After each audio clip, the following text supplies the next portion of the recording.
Hey loves, Haley Steinfeld here. Let's be real. When I'm on the red carpet, everyone wants to know whose dress I'm wearing. But here's the thing. We're so focused on those details, we're missing something that's actually way more important. Breast health. It's wild. Breasts get so much attention, but they're still so ignored when it matters most. Don't know what I'm talking about? Tune in on February 9th and visit yourattentionplease.com. That's yourattentionplease.com. See you then. I think you're on mute. Workday starting to sound the same? I think you're on mute. Find something that sounds better for your career on LinkedIn. With LinkedIn Job Collections, you can browse curated collections by relevant industries and benefits, like flex PTO or hybrid workplaces, so you can find the right job for you. Get started at linkedin.com/jobs. Finding where you fit. LinkedIn knows how.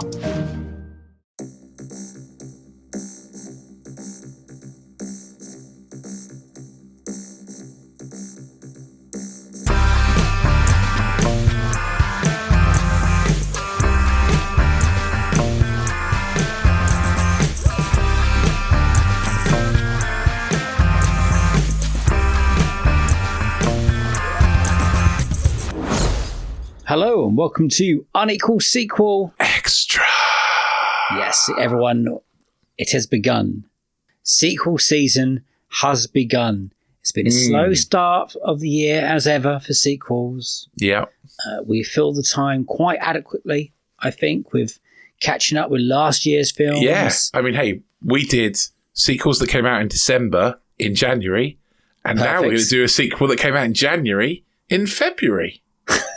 We're catching up, and it's our promise from us to you that we're going to try and cover as many sequels, prequels, and remakes as humanly possible that we can do this year. We're not going to do them all because I tell you later in the year, they seem to release them at once. So I'm not quite sure what we're going to do there. But all on the same day.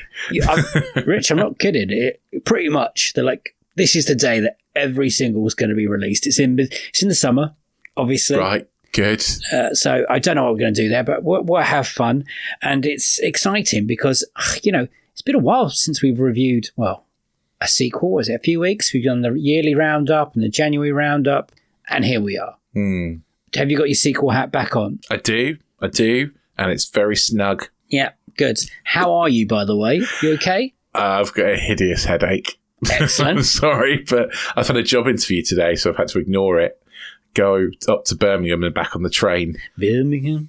Yeah. How was the train? Fine, except the toilet was blocked. And I was sat right near the toilet as well. Yeah, I always end up near the toilet. And I don't know why. I don't know. It was literally the only seat free, so I was just like, fine. Last time, by the toilet, it's fine. We were coming back from London once, and at late night, and basically there was a full train, and none of the toilets were working. They were all cornered off, and the toilet that was near us was so overflowing, it was disgusting. And one guy needed to pee so much, I was like, you can't go in there. It's kind of like they've sealed it off, and people still pissing on top of it. Anyway, this guy ended up pissing in the sink. Wow. Okay. He's like, it's all right, I pissed in the sink. That's what he said when he came out. And I went, no better. My headache was so bad, I thought I was actually going to throw up. And I thought, because the toilet's blocked, I'm going to have to throw up in the sink. Luckily, I didn't. But I was worried I was going to. Oh. Just a lovely bit of information for everybody. Yeah. I haven't had that kind of day. I've had a bit of car problem. I had to come. Oh, yeah. Okay. The one day when I was like, I would have called on you to come and help me and drive me somewhere. Sorry. It was the one day you weren't around. Anyway, I ran 4 miles to try and get oil to put back in the car in my lunchtime. Oh, did all the oil... Have you had an oil leak? No, it's just that time for services and MOT. And I thought I've got it booked on Friday, and the light came on, and I thought I can make it until Friday. I couldn't make it till Friday. I made it until today. I had barely been out in the car, but the petrol light came on, or the oil light came on? The oil light came on, and then it didn't start this morning. Right. Okay. That's bad. You should not be burning that much oil. Well, it's been over a year or whatever it is. Yeah, you should not be burning that much oil. Oh, you've got an oil leak. Don't think so, because I'll be on the floor. We shouldn't be talking about this now. This is not a car podcast. As much as you want this to be a car podcast. I'd love it to be a car podcast. This is not a car podcast. I did have a dream the other day, though, that we were on radio, me and you. Nice. On BBC Three Counties. Lovely. I'm very up for that. If anyone from Three Counties is listening, We could do a radio. I thought we could do it. I mean, I could. don't think we'd want the morning show or the drive. I've done both before, and they're both horrible. I'd like a later evening show, a sort of an early evening show. That'd be nice. Like like on like Six Music when it's the folk show, that kind of slot, that kind of like 7 till 9 maybe. Would our show be movie related, or would it just be us doing? Hey, who knows? Maybe it could be like we'll do like movie soundtracks. That would be excellent, because I could play lots of music that I love from Magic Radio. Yes, you could. Yeah. Love is all around us, and then I could be like, Rich, can you guess what film that was from? And I'll be like, nope. No. It'll be fun. Anyway, BBC Three Counties. Reach out. We're ready to go whenever you are. We are local to Bedfordshire. We are. We are in yes. Bedfordshire. And we are in Buckinghamshire. Bedfordshire. Yeah. What are you in Buckinghamshire? No, Bedfordshire too. I'm Bedfordshire. Okay. Yeah, we're both Bedfordshire. I'm right on the line. Yeah. Like the line goes past my house. Wow. And Yeah. everyone's Hertfordshire, isn't it? I think, yeah, Hearts, Beds and Bucks. There we go. Anyway, we're going off topic quite madly today. Wildly off topic. Fucking Nice hell. bit of information for like local BBC radio. Anyway, if you're radio worried, stations. Rich had a job interview. You think he went okay? I think it went all right. I've I think had it went car all right, issues. Apparently, that's not okay. I had a dream we were on radio. That's great. Let's make that happen. And now we're going to talk about a sequel to a Netflix film that probably no one's ever watched. How are we like 6 minutes in and we're only just mentioning the film? People are going to turn off. Anyway, it's all staying in. Oh, good. Okay, so Netflix original film Yeah. called...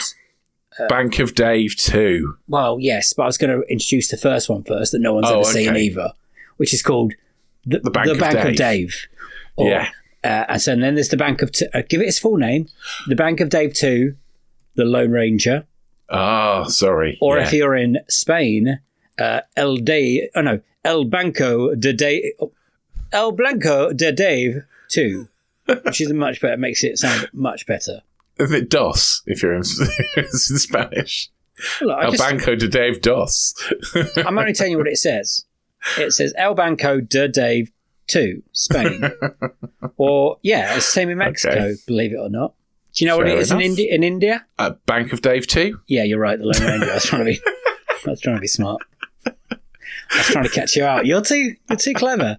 Too clever. Anyway, so you've seen The Bank of Dave, I have, yeah. and we spoke about it on one of the roundups. Yep. I've only just watched The Bank of Dave because you watched The Bank of Dave 2 and you went, hey, there's a sequel out we can do. And I went, brilliant. Yes. You're going to have to, and I know you're not going to want to do this, but you're going to have to do a quick summary of the first film and the second film. Okay, all right. I'm telling you, no one has watched this film. Both of them. Well. Originally, both these films are based on two documentaries.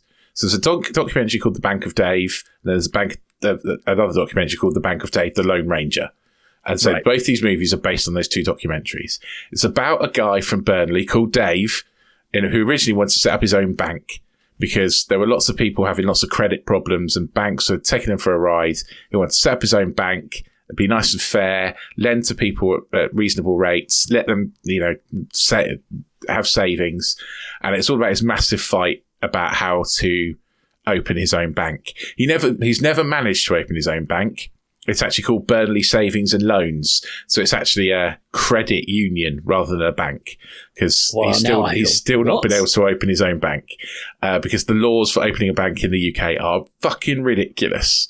Okay. So the first movie is that basically. It's him trying to open his own bank. In the movie, he does open his own bank and it's called the Bank of Dave.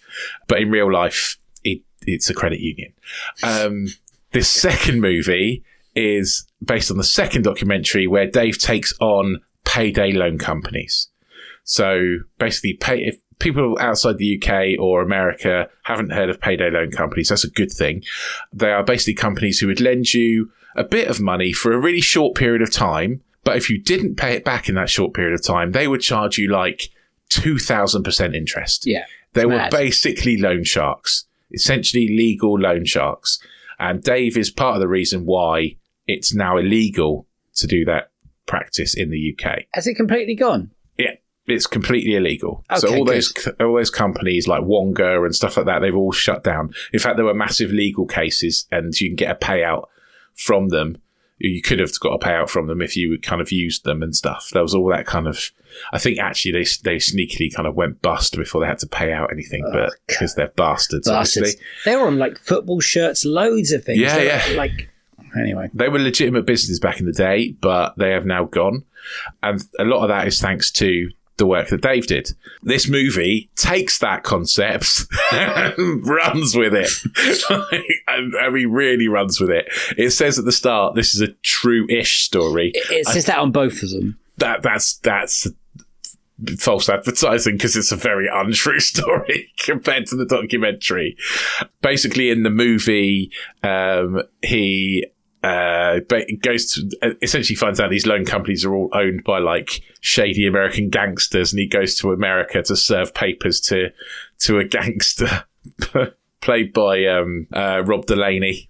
Yeah, that was a nice surprise. That was a nice surprise. And yeah, I don't think any of that happened. And the gangsters are trying to kill him, and he escapes back to England with Def Leppard in their luggage. I'm pretty sure none of that actually happens. But it's a fun, funny jaunt. So there you go. That's sort of your synopsis for both movies. So if you like banking, Def Leppard, Rory Kinnear, and Burnley. I mean, I like Rory Kinnear, and I also like Dave from Bank of Dave, Dave Fishwick, the real Dave. I think he's great. He's definitely a character. Yeah, definitely a absolutely. Character. Yeah, so like you've watched the first one a while ago, didn't you? Oh, a long time ago. I watched the documentary years and years ago. I don't know when the original came out, actually. 2014, 13, something really early. Yeah, 10 years ago. Long time ago. I never watched it. I watched the first one, and I thought, oh, here we go. And the first one is available on Netflix. 2012, the documentary came out. I was close. Both of these are available on Netflix. They are straight to Netflix. So we're not quite sure of a few things. The budget, the box office, or how well it's done. So we can't go to that. But that first film, I enjoyed.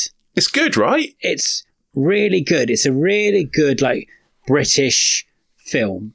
And it's got some lovely touches in it. It's fun. Got some good jokes. It's got a very strong cast. It's got a... Rory Kinnear is great.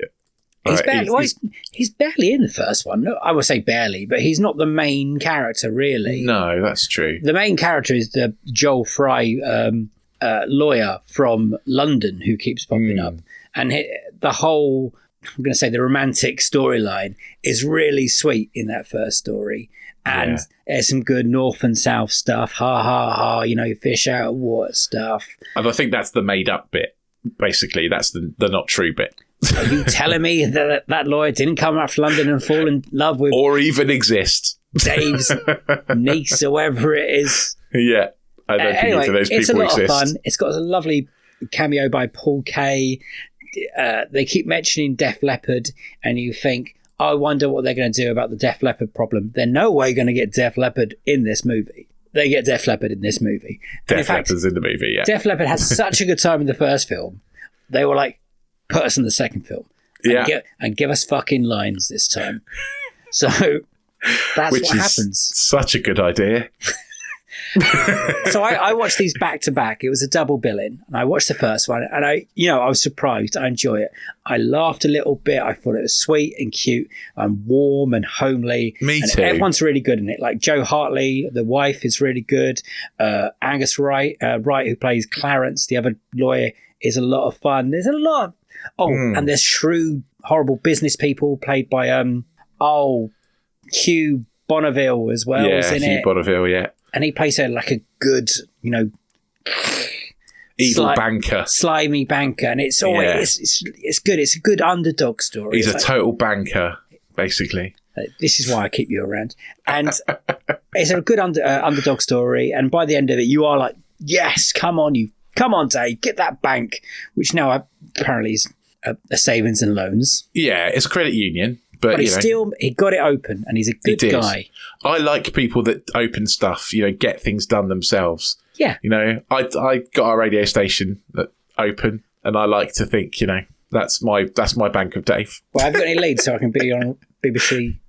No, I haven't. I'm sorry. Damn. It was in Gloucestershire anyway, so yeah. So I went straight to the other one, Bank of Dave 2, and I'm gonna hopes were higher than they probably should have been. Yeah, because a few days ago, I didn't know this was a film until you told me, and I thought, yes, brilliant, we're on sequel, we're off and running, and it instantly loses pretty much all its charm a little bit. It does, yeah. It's a shame, isn't it? It's missing the Joel and what's her name? Alexander character. Hugh, not Joel. Joel's his real name. Hugh and Alexander love interest story. And I was really looking forward to see where they were going in the sequel. Not in it. They're not in it. No. They do get a slight mention because there's a lot of mentions of the Tom Cruise film For a Few Good Men, which is still getting mentioned in the second one. He still hasn't watched it. Dave, as a running joke. And it feels more cheesy and corny, especially with the issues it's trying to raise and go for, which, like we know, is a serious issue. It feels a lot further away from the truth. They tried to go bigger, and in going bigger, they lose what's important, I think. You know, they bring America into it. Well, they bring a US journalist over, played by Chrissy Metz. Do you know? Have you ever seen Chrissy Metz in anything? I feel like I have, but I can't think of what. There's a TV series, a big one, or it was in America, called, and here I just haven't watched it. It's called This Is Us. Okay. Have you heard of that? No, I haven't. Big in that. It's a big TV series. And yeah, it's interesting. So that's not a real storyline, I guess, getting an American over. No. Did that happen in a documentary? I don't remember. I don't think so. I was disappointed through pretty much all of it. I did like, I don't know if we can spoil films like this, but I did like the tense exchange at the end between Rory Kinnear's Dave and Rob Delaney's Mafia boss. I did enjoy that, and I did quite enjoy more Def Leppard.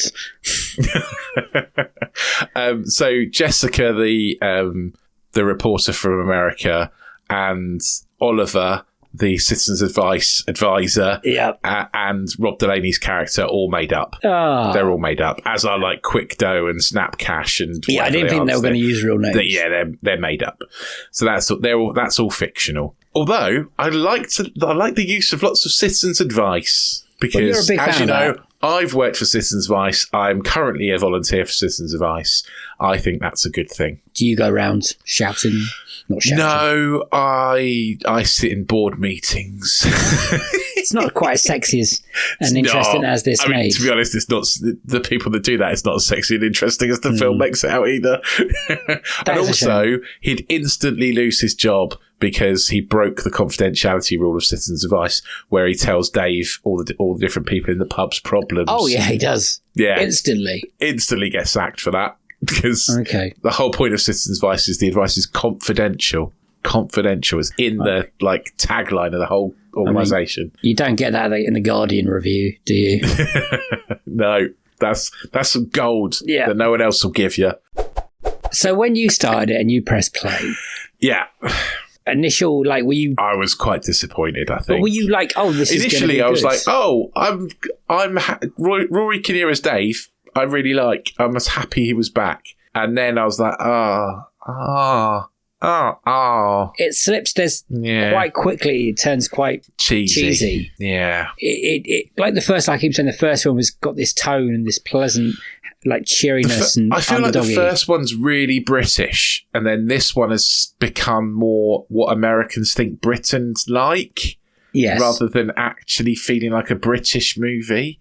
I don't know where that's happened. But well, I've never been to Burnley, I don't think, or had a proper good look around Burnley either. All I know is that the football team, which again plays a big role in both these movies, it seems. And it's quite nice that it looks like it was filmed in Burnley, which is good, right? Yeah, that's good, yeah. So the director of this also directed the first one. And has also directed The Fisherman's Friends, which is another one we watched. The sequel? No, not the sequel. He directed the first one, which is better. So yeah, it's surprising that it's not so good. I think they just tried to go too grand, or I think possibly at Netflix's direction, they've tried to appeal to an American audience. And it's not quite paid off. It's diluted the film. It's amazing. Like you said, it's such a serious point they're trying to make. Like, they really do razz it up and cheese it up a lot. It really flip-flops between major cheese and then really dramatic really quickly. Yeah. And they tried to make Dave into like this superhero. It's just a bit weird. There's more Dave in the second film than there is in the first film. Yeah, there is. Which is fine. I like him. I like Dave. Dave. I like Rory Kinnear. I like There Was More Wife. Yeah. Those are the elements I like. It's just a story. Or not even the story. The story's good. As in the cheesiness of it. Do you know what you don't need? You don't need the love story. Yes. The American and the citizen of Ice. Yeah. You don't need the love story at all. Replicate what was happening from the first film. Yeah, and it doesn't work. There's zero chemistry between them for a start. Absolutely none. I bet they're both lovely people, great actors. There is no chemistry whatsoever. Like, in the first film, it feels quite natural, even though it's not, because that's what great rom-coms do. Yes. This one, it feels like they've just met on the day, shook hands, and then that's as close as they got. And there's no, I don't believe that they want to be with each other. No, I don't either. And then, of course, at the end, they actually go to America, which I think he actually did at some point go to America. Yeah, I didn't realise that. I don't think he did the whole, hand in serving papers to a gangster. No, but I think he went and found where these PO boxes were actually leading to. He went to the source, right? Okay, and was like, "These bad people are doing it." He didn't. I don't think Dave's life was ever in threat of being murdered. I mean, is that something we need in these kind of films? I'm not quite sure. Really. But we did have to get Def Leppard in again. Yes. Which they definitely did. They love a bit of Def Leppard. And Def Leppard clearly loved being in this movie. Clearly. But they can't act for shit. Is there any... In the first film, though, do they play the concert in real life? Do you know? No, they didn't play that concert in real life, no. Oh. What happened in real life? None of the concert stuff happened in real life, I don't think. They just raised the money some other... Because it's not a bank, I guess. I don't know. Anyway, if you want to find out, guys, watch the documentaries. Are they on Netflix as well? I guess. Yeah, there's no Def Leppard in the documentaries. God, where did they get Def Leppard from then? Well, Def Leppard are the real Dave's favourite band. Right. So the real Dave Fishwick, Def Leppard are his favourite band. So he wanted them in the movie, essentially. Oh, fair enough. That's a good enough reason. Anything, to put them in a movie. If we were making a movie, I'd try and get you two in there. Good. Richard, like, not my fucking movie. I hate you too. It's fictional. I've just looked it up just in case. I believed that. The charity fundraiser bit with the bands, that's not real. I thought that was that is a believable ending to a movie. That is believable that they're to raise money and they met the manager of Def Leppard and he's a mate and they put on this concert in Burnley in the football ground. I believed pretty much none of that second film. I felt that second film I was watching a made up story for a sequel that they were just trying to plug and get out there. But the story of the loan deals, very important. That's good that's shining a light on that, I guess. But and fair play to Dave. He is a good man. He is a good man. Now, when it comes to reviews, we're going to have to do this a little bit differently today. Okay. So, Bank of Dave. Yeah. We'll have to do the first one. Tomato meter. So, the critics. What do you reckon? Okay. Oh, that's interesting. Did many critics review it? 36. Okay. I would say... people, I don't know if critics are going to love it, but I'd say it's probably a good 68%. You were close, but you had those numbers the wrong way round.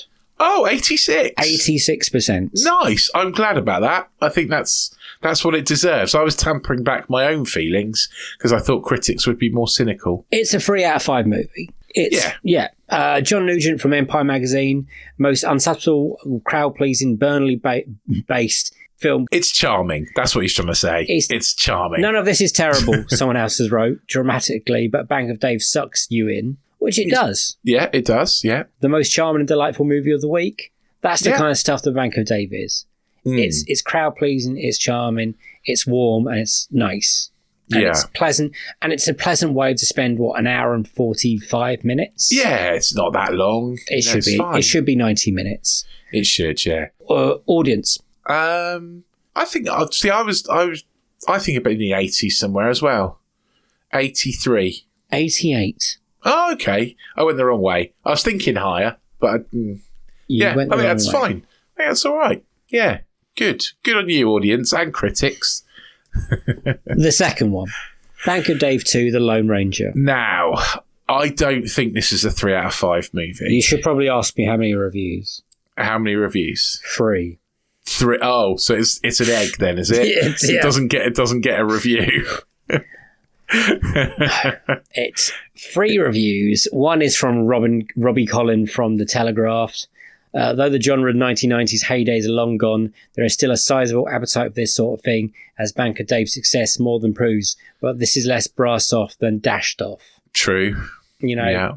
Another one is, it's like the real stories being passed through the filter of the child who tells his classmates he fought a dragon at the weekend. Yeah. Which is also brilliant. true. That's from the Cheeky magazine, by the way. Yeah. There have fewer than 50 ratings for audience as well. Okay. So there's nothing for either of them then, really. There are a couple of funny... I would have said it's like 25% probably. That sits about that there for critics and audience, I'd imagine. There is an argument there about Netflix and promoting and knowing that a film is out. Yeah. I didn't know this out. Maybe you did because you've watched the original, so it might have come up on your suggestions to watch or something. Yeah, I can't remember where I saw it, to be honest.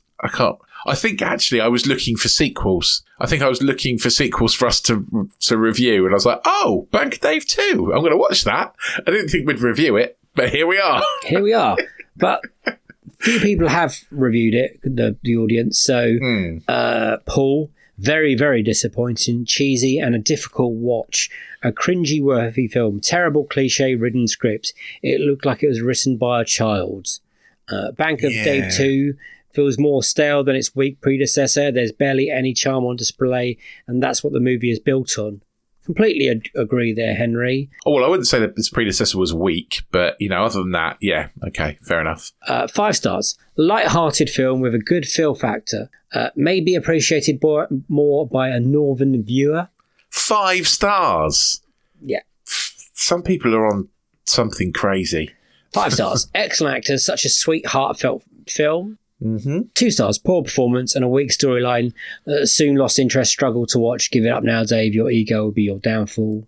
And then it's literally either 1 or 2 stars and 5 stars. Weird. That's weird. The 1 and 2 stars are sort of closer to reality, I'd say. I'd say for me, it's a 2-star movie. Yeah, it's definitely the weaker of the 2. Which for us, I guess, translates to a 3 out of 7. Well, yeah, I'm about to say, what would you score it as? An unequal sequel? I think it's definitely an unequal sequel. It's nowhere near as good as the first one. It lacks the charm. I'd say the first one is a 4-star movie, and this is a 3 for me. Yes, I might even go 2. Maybe out of 7. 2.5. I would really recommend people to watch that first film. I really would. It's a pleasant way to spend a bit of time. Agreed. It's okay, an hour and 45. The second film feels like they're really struggling to fill that runtime throughout that film. And I think that's why they're trying to stick that awkward romance in the middle of it. So it's definitely an unequal sequel. I think it's an easy thing to say that because the first one really is quite delightful. I would possibly watch the first one again. If someone said, can we watch Banker Dave, I'll be like, yeah, sure. Yeah. I have no problem spending that time with those characters again. It's warm, lovely. The chemistry between Dave and Hugh is great. The chemistry between Dave and his wife and all that, great. And then it gets to the second one, it feels harder work to get through it, and it's less enjoyable to be in those people's company. It's weird that this movie has the same writer and the same director as the first movie, because it doesn't feel like that. Well, because it doesn't feel like it needs a sequel. Again, the same writer and the same director as Fisherman's Friends that I mentioned to you. Which you but love. the writer also wrote Goal 3. Possibly one of the worst movies I've ever seen. Oh, we're going to do that soon. I think that's on the list of our boxing mentality is to watch the Gold movies. That's bad. If we can find them. I don't mind the first one, but the third one, holy shit. I've never seen past the second one, so that's a delight when we get there. You're in for a treat. And by treat, I mean not a treat. So, recommendation-wise. Yeah, recommendation-wise, just watch the first one. Don't watch this one. Yeah. Just ignore this one. Just forget it exists. Actually, go and watch the Channel 4 documentary instead. It's a lot better. They're on Oz Netflix as well. Yeah, they're much better. Dave himself in the documentary, I've seen some footage of Dave himself, and he is very out there. Yeah. And very positive. Definitely. I don't think him. I don't think Rory goes that big. No, he definitely doesn't. No, real life Dave is way bigger than Rory Kinnear Dave. Yes. Rory Kinnear pairs Dave way back. But I think that's okay. Because I think, real life Dave would feel... If you did real life Dave, then people would go, that's not realistic. No one's like that. And he is. He is. And he's done great things for his community up there in Burnley. Absolutely. And the rest of the UK getting rid of this, shit. So completely. Hopefully he had a good payday and he's having a good time. And sorry we slagged off your second film. But we like you, Dave. We like you, and we really like that first film. So, every cloud. Rich, see us out.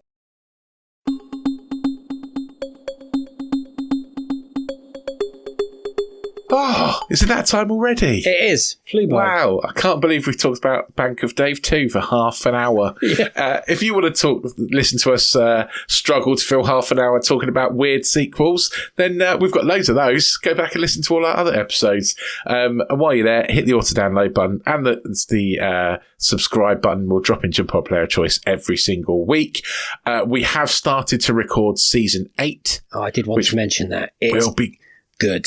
It will be coming out in March. We've done a few episodes now and they are crackers. So yeah, make sure you hit the subscribe button and we'll see you in March for season 8. We've actually starting to get quite a few sequels to review now. So you do want to make sure you're getting us dropping in there so we can review some new sequels. Not next week. Not next week. I mean, definitely listen to us next week. Yeah, it just won't be a new sequel next week. No.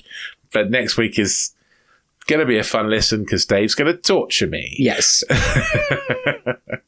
And myself. Tune in next week to find out. Yeah. You are still torturing yourself, but it was your choice. Yes. So, if you really love us, join us over on Another Slice. We have gained some new super special slices, so thank you very much for that. It's anotherslice.com/unequal sequel. For just $2.99 a month, you can join us on a subscription service where you can get extra podcasts. You get Disenfranchised, where we talk about movies that should have had a sequel but didn't, and Box Set Mentality, where we watch box sets and talk about them. But also you get extra episodes for all of our interview episodes, so special sequel sessions. So very much worth joining us over there on Another Slice. Also, get on the social medias. We don't do the Evil X one anymore. We've gone. So, sorry, Elmo, stick up your butt. Well, we've got like a sign that's saying closing down on it, pretty much. It's going to go over the next month, I reckon. We're out of there. We're out of there. Sorry, Twitter/X. We don't do Nazis here.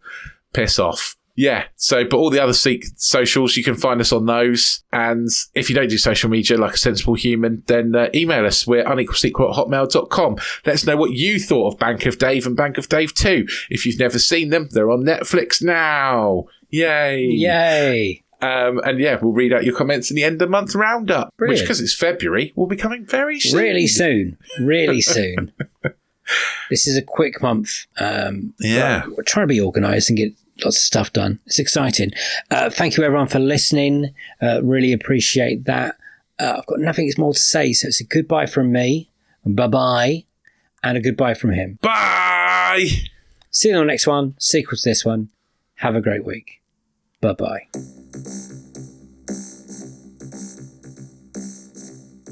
Lovely job. Yeah, I did want to plug season 8 a little. I was like, oh yeah, I forgot that we started that, and I'm editing them, and I'm thinking, God, we're going to win some awards. We are going to win some awards. Oh, mate, Oscars, they're good stuff. Yeah, Golden Globes. Talking of Oscars, I'm going to go see The Brutalist on Friday, and it's like 4 hours long. It's going to be insane. Yeah, not the most comfortable chairs in that cinema. I'll pay extra for the comfy ones. Yeah, they're still not that comfortable for 4 hours, though. I don't know. No, that's true.